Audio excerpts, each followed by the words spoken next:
आप सभी को मेरा नमस्कार। और सबसे पहले मैं आप सभी को बहुत बहुत धन्यवाद देना चाहूँगा कि आप लोग हमारे चैनल को इतना पसंद कर रहे हैं, हमारे वीडियोस देख रहे हैं, शेयर कर रहे हैं और सब्सक्राइब कर रहे हैं। जैसा कि आप मुझे सुन पा रहे हैं, यह मेरा पहला सिंपल हिंदी लैंग्वेज में वीडियो मैं रिकॉर्ड करने जा रहा हूँ, जिस वीडियो में मैं आपको यह समझाऊंगा एक इंडक्टर कैसे कार्य करता है। इंडक्टर क्या है?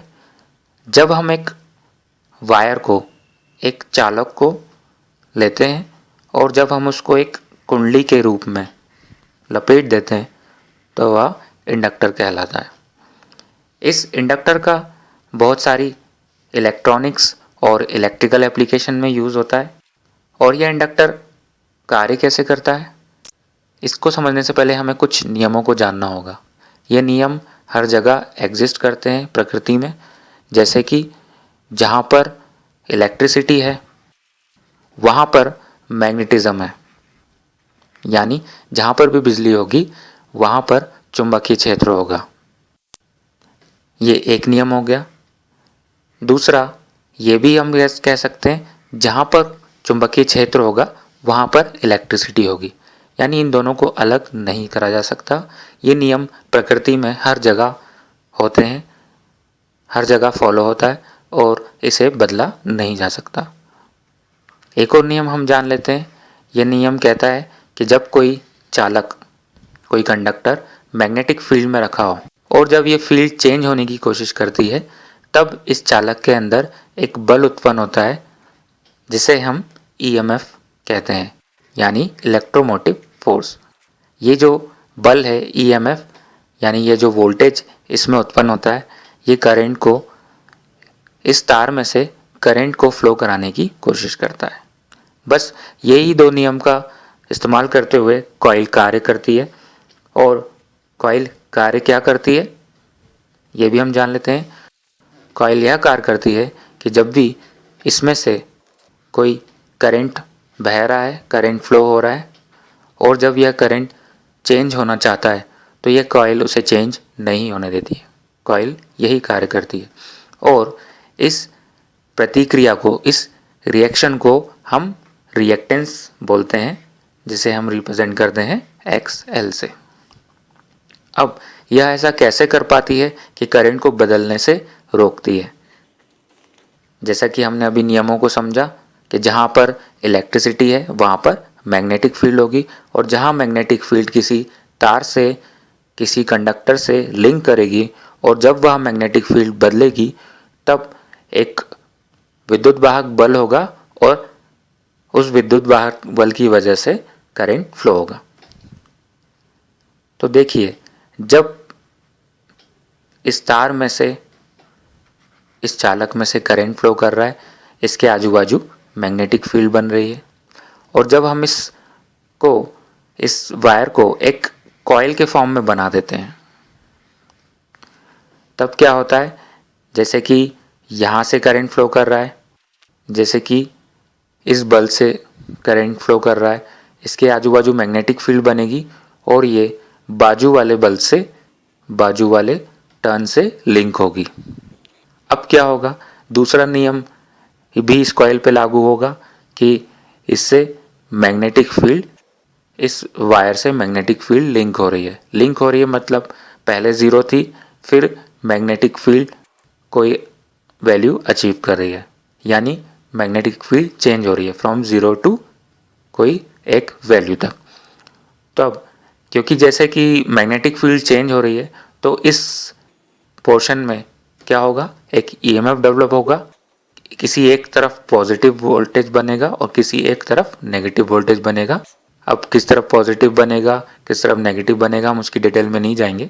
बस हम ये देखेंगे कि इसमें विद्युत वाहक बल उत्पन्न होगा। अब ये विद्युत वाहक बल क्या करेगा, क्योंकि यहाँ पे पोटेंशियल डिफरेंस है, एक तरफ पॉजिटिव है दूसरी तरफ नेगेटिव है, तब क्या होगा, ये भी करंट को फ्लो कराने की कोशिश करेगा और ये करंट को किस डायरेक्शन में फ्लो कराएगा, ये करंट को अपोजिट डायरेक्शन में फ्लो कराने की कोशिश करेगा।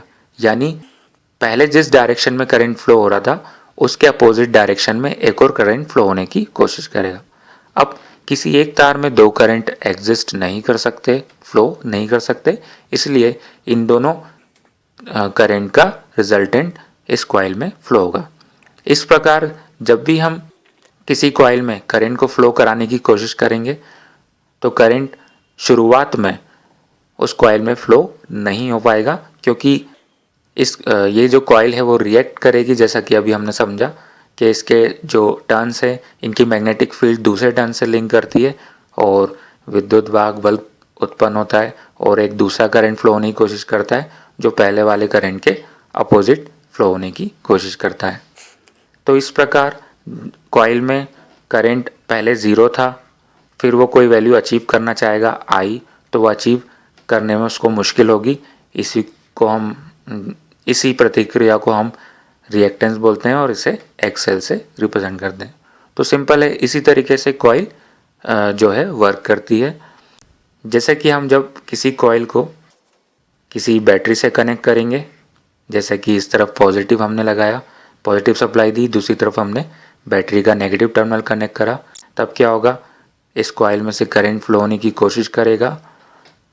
अब क्या होगा, ये कॉइल रिएक्ट करेगी, इस करंट को फ्लो होने से रोकेगी, लेकिन थोड़ी देर बाद मैग्नेटिक फील्ड जीरो से होके जब बढ़ेगी और किसी वैल्यू को अचीव कर लेगी, उसके बाद मैग्नेटिक फील्ड चेंज नहीं होगी, तो क्या होगा, इसमें जो ईएमएफ पहले प्रोड्यूस हो रहा था, यहाँ पर पॉजिटिव टर्मिनल डेवलप हो रहा था और यहाँ पर नेगेटिव टर्मिनल डेवलप हो रहा था, ये रिएक्शन धीरे धीरे खत्म हो जाएगा।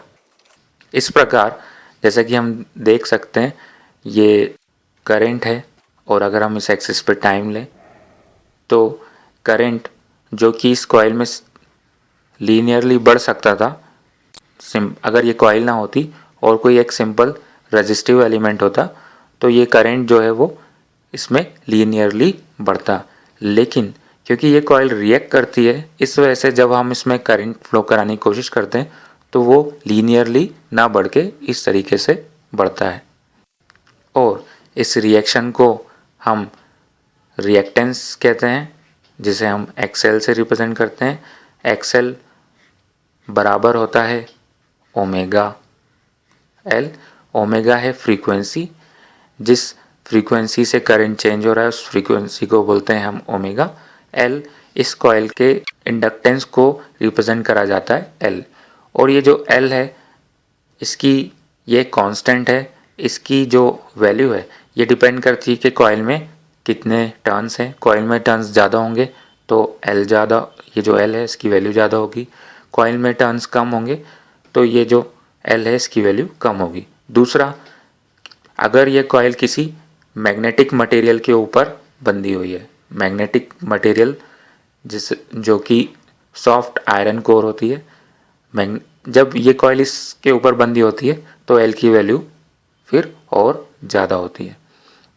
जितना ज़्यादा वैल्यू एल की होगी उतना ज़्यादा हमको रिएक्टेंस मिलेगा, यानी रिएक्शन मिलेगा, और जितनी ज़्यादा हम फ्रीक्वेंसी से करंट देंगे, जितना ज़्यादा चेंज होगा करंट, उतना ही ज़्यादा रिएक्टेंस हमको कॉइल से मिलेगा।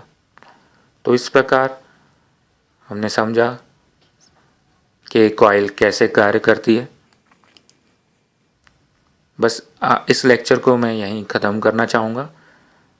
होप आपको थोड़ा बहुत आइडिया हुआ होगा कि एक इंडक्टर कैसे कार्य करता है, और अगर आपको हमारा ये वीडियो पसंद आए तो इसे लाइक करें, शेयर करें, सब्सक्राइब करें, जिससे कि अगर आपको ये वीडियो पसंद आता है हिंदी में तो मैं आगे और भी अपने हिंदी में वीडियो बनाना चाहूँगा, जिसमें मैं कुछ और इंजीनियरिंग के या साइंस के टॉपिक कवर करूँगा कि जैसे कैपेसिटर कैसे वर्क करता है और भी जो एलिमेंट्स है वो कैसे कार्य करते हैं। मैं आपको सिंपल हिंदी लैंग्वेज में समझाने की कोशिश करूँगा। धन्यवाद।